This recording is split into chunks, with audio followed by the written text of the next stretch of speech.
L'art de la guerre, article 9.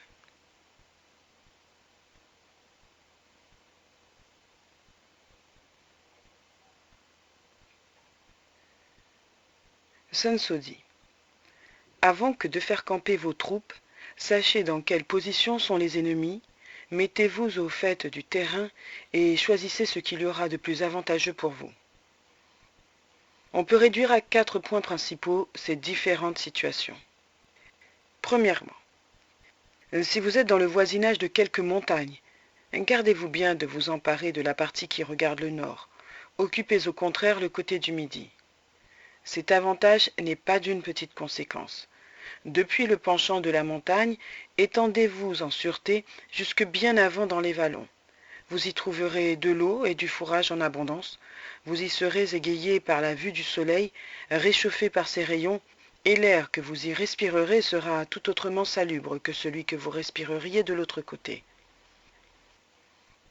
Si les ennemis viennent par derrière la montagne dans le dessein de vous surprendre, instruit par ceux que vous aurez placés sur la cime, vous vous retirerez à loisir, si vous ne croyez pas en état de leur faire tête, ou vous les attendrez de pied ferme pour les combattre, si vous jugez que vous puissiez être vainqueur sans trop risquer.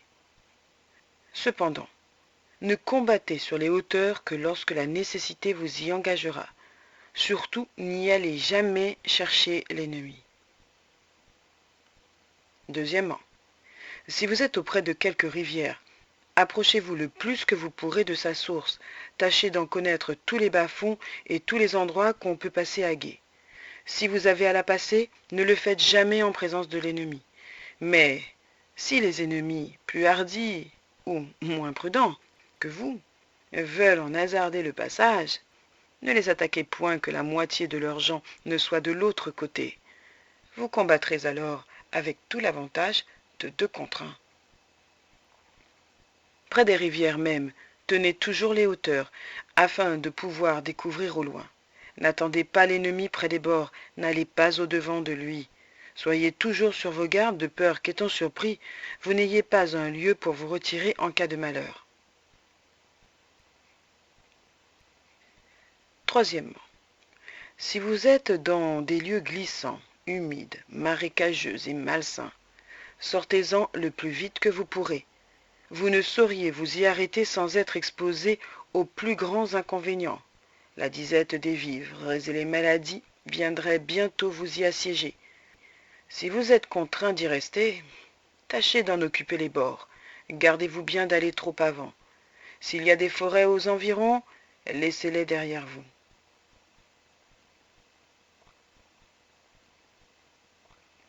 Quatrièmement, si vous êtes en plaine, dans des lieux unis et secs, ayez toujours votre gauche à découvert. Ménagez derrière vous quelque élévation, d'où vos gens puissent découvrir au loin. Quand le devant de votre camp ne vous présentera que des objets de mort, ayez soin que les lieux qui sont derrière puissent vous offrir des secours contre l'extrême nécessité. Tels sont les avantages des différents campements. Avantages précieux d'où dépend la plus grande partie des succès militaires. C'est en particulier parce qu'il possédait à fond l'art des campements que l'empereur jaune triompha de ses ennemis et soumit à ses lois tous les princes voisins de ses États. Il faut conclure de tout ce que je viens de dire que les hauteurs sont en général plus salutaires aux troupes que les lieux bas et profonds. Dans les lieux élevés même, il y a un choix à faire, c'est de camper toujours du côté du midi, parce que c'est là qu'on trouve l'abondance et la fertilité. Un campement de cette nature est un avant-coureur de la victoire. Le contentement et la santé, qui sont la suite ordinaire d'une bonne nourriture prise sous un ciel pur, donnent du courage et de la force aux soldats, tandis que la tristesse, le mécontentement et les maladies l'épuisent, l'énervent, le rendent pusillanime et le découragent entièrement. Il faut conclure encore que les campements près des rivières ont leurs avantages qu'il ne faut pas négliger et leurs inconvénients qu'il faut tâcher d'éviter avec un grand soin. Je ne saurais trop vous le répéter, tenez le haut de la rivière, laissez-en le courant aux ennemis. Outre que les gués sont beaucoup plus fréquents vers la source, les eaux en sont plus pures et plus salubres. Lorsque les pluies auront formé quelques torrents ou qu'elles auront grossi le fleuve ou la rivière dont vous occupez les bords, attendez quelque temps avant que de vous mettre en marche. Surtout, ne vous hasardez pas à passer de l'autre côté. Attendez pour le faire que les eaux aient repris la tranquillité de leur cours ordinaire. Vous en aurez des preuves certaines si vous n'entendez plus un certain bruit sourd, qui tient plus du frémissement que du murmure, si vous ne voyez plus d'écume surnager, et si la terre ou le sable ne coule plus avec l'eau. Pour ce qui est des défilés et des lieux entrecoupés par des précipices et par des rochers, des lieux marécageux et glissants, des lieux étroits et couverts, lorsque la nécessité ou le hasard vous y aura conduit, tirez-vous-en le plus tôt qu'il vous sera possible. Éloignez-vous-en le plus tôt que vous pourrez. Si vous en êtes loin, l'ennemi en sera prêt. Si vous fuyez, l'ennemi poursuivra et tombera peut-être dans les dangers que vous venez d'éviter. Vous devez encore être extrêmement en garde contre une autre espèce de terrain. Il est des lieux couverts de broussailles ou de petits bois. Il en est qui sont pleins de hauts et de bas, où l'on est sans cesse ou sur des collines ou dans des vallons. Défiez-vous-en. Soyez dans une attention continuelle. Ces sortes de lieux peuvent être pleins d'embuscades. L'ennemi peut sortir à chaque instant vous surprendre, tomber sur vous et vous tailler en pièces. Si vous en êtes loin, n'en approchez pas. Si vous en êtes près, ne vous mettez pas en mouvement que vous n'ayez fait reconnaître tous les environs. Si l'ennemi vient vous y attaquer, faites en sorte qu'il ait tout le désavantage du terrain de son côté. Pour vous, ne l'attaquez que lorsque vous le verrez à découvert. Enfin, quel que soit le lieu de votre campement, bon ou mauvais, il faut que vous en tiriez parti. N'y soyez jamais oisif, ni sans faire quelque tentative. Éclairez toutes les démarches des ennemis, ayez des espions de distance en distance, jusqu'au milieu de leur camp, jusque sous la tente de leur général. Ne négligez rien de tout ce qu'on pourra vous rapporter, faites attention à tout. Si ceux de vos gens que vous avez envoyés à la découverte vous font dire que les arbres sont en mouvement, quoique par un temps calme, concluez que l'ennemi est en marche. Il peut se faire qu'il veuille venir à vous.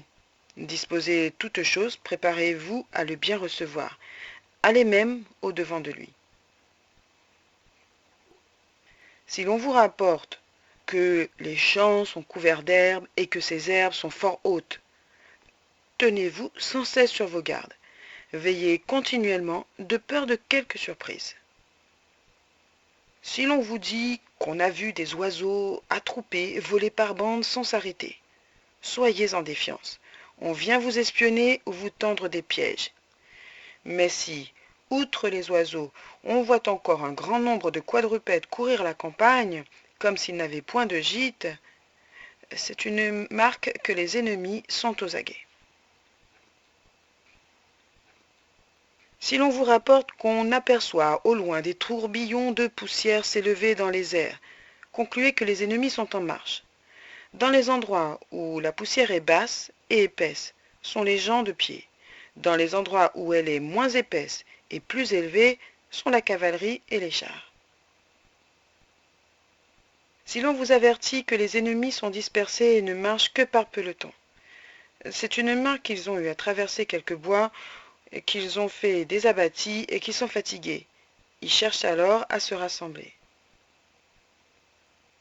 Si vous apprenez qu'on aperçoit dans les campagnes des gens de pied et des hommes aller à cheval et venir, dispersés çà et là par petites bandes, ne doutez pas que les ennemis ne soient campés.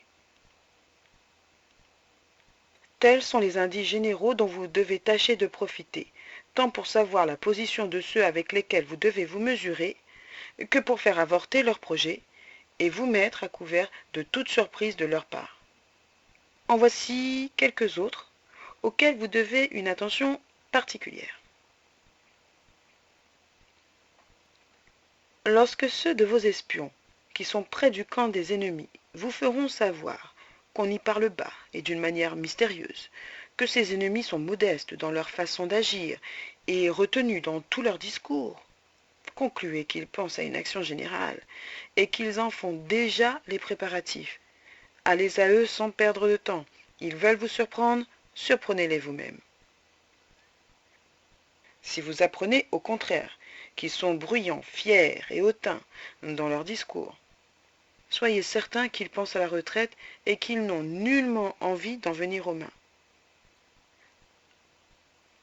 Lorsqu'on vous fera savoir qu'on a vu quantité de chars vides précéder leur armée, préparez-vous à combattre, car les ennemis viennent à vous en ordre de bataille. Gardez-vous bien d'écouter alors les propositions de paix ou d'alliance qu'ils pourraient vous faire. Ce ne serait qu'un artifice de leur part.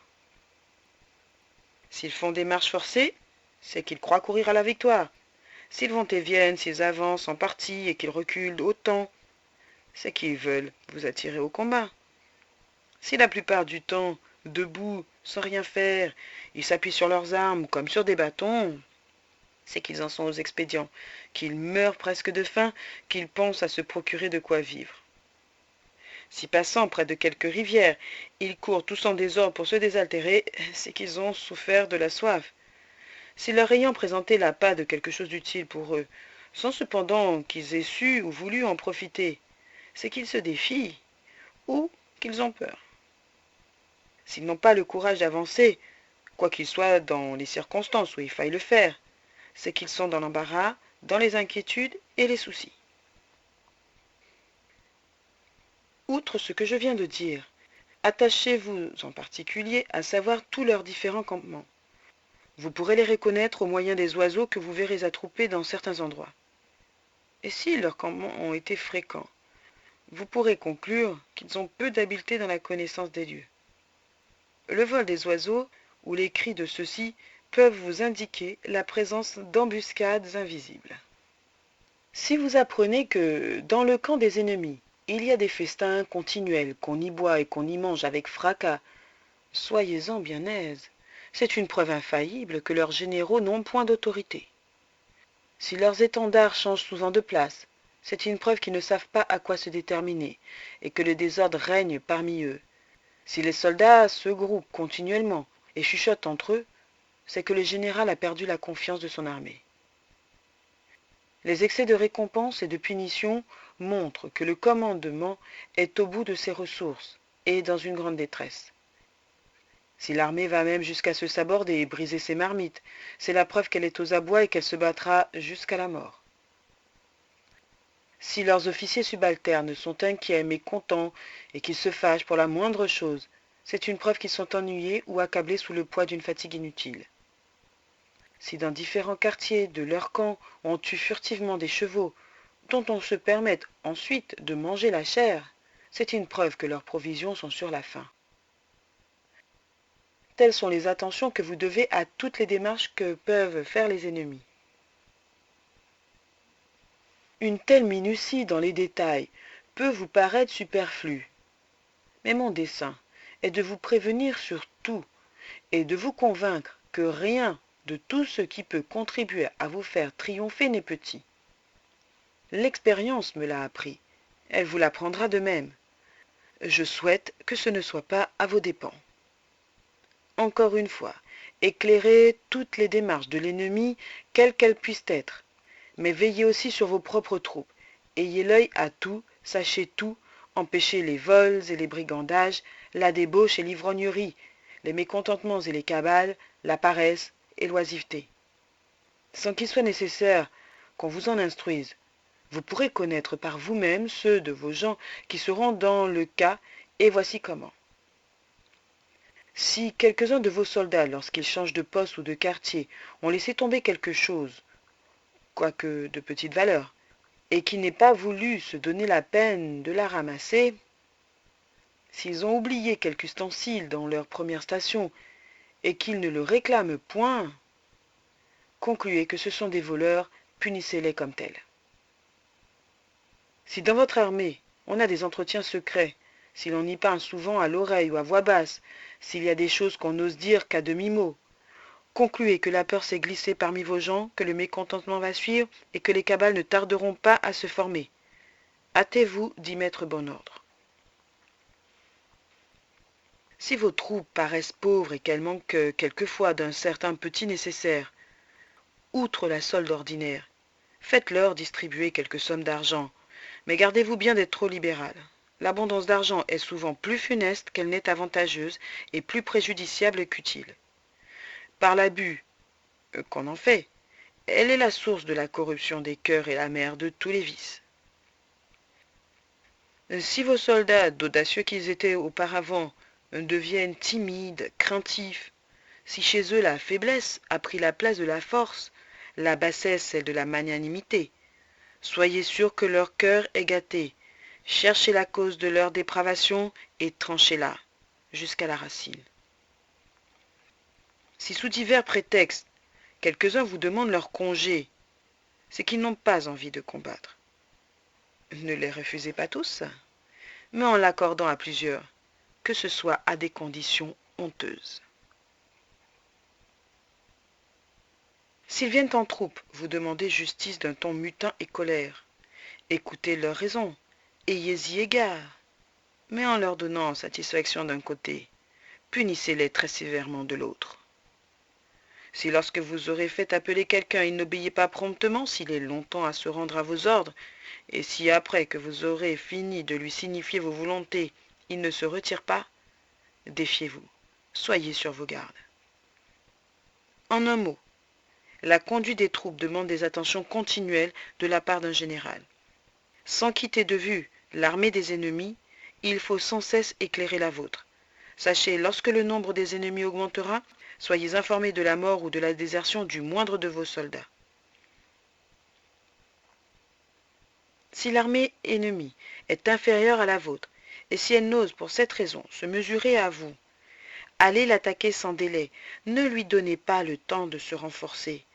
Une seule bataille est décisive dans ces occasions. Mais si, sans être au fait de la situation actuelle des ennemis, et sans avoir mis bon ordre à tout, vous vous avisez de les harceler pour les engager à un combat, vous courez le risque de tomber dans ces pièges, de vous faire battre et de vous perdre sans ressources. Si vous ne maintenez une exacte discipline dans votre armée, si vous ne punissez pas exactement jusqu'à la moindre faute, vous ne serez bientôt plus respecté. Votre autorité même en souffrira et les châtiments que vous pourrez employer dans la suite, bien loin d'arrêter les fautes, ne serviront qu'à augmenter le nombre des coupables. Or, si vous n'êtes ni craint ni respecté, si vous n'avez qu'une autorité faible et dont vous ne sauriez vous servir sans danger, comment pourrez-vous être avec honneur à la tête d'une armée? Comment pourrez-vous vous opposer aux ennemis de l'État? Quand vous aurez à punir, faites-le de bonne heure et à mesure que les fautes l'exigent. Quand vous aurez des ordres à donner, ne les donnez point que vous ne soyez sûr que vous serez exactement obéi. Instruisez vos troupes, mais instruisez-les à propos. Ne les ennuyez point, ni les fatiguez point sans nécessité. Tout ce qu'elles peuvent faire de bon ou de mauvais, de bien ou de mal, est entre vos mains. Dans la guerre, le grand nombre seul ne confère pas l'avantage. N'avancez pas en comptant sur la seule puissance militaire. Une armée composée des mêmes hommes peut être très méprisable quand elle sera commandée par tel général, tandis qu'elle sera invincible commandée par tel autre.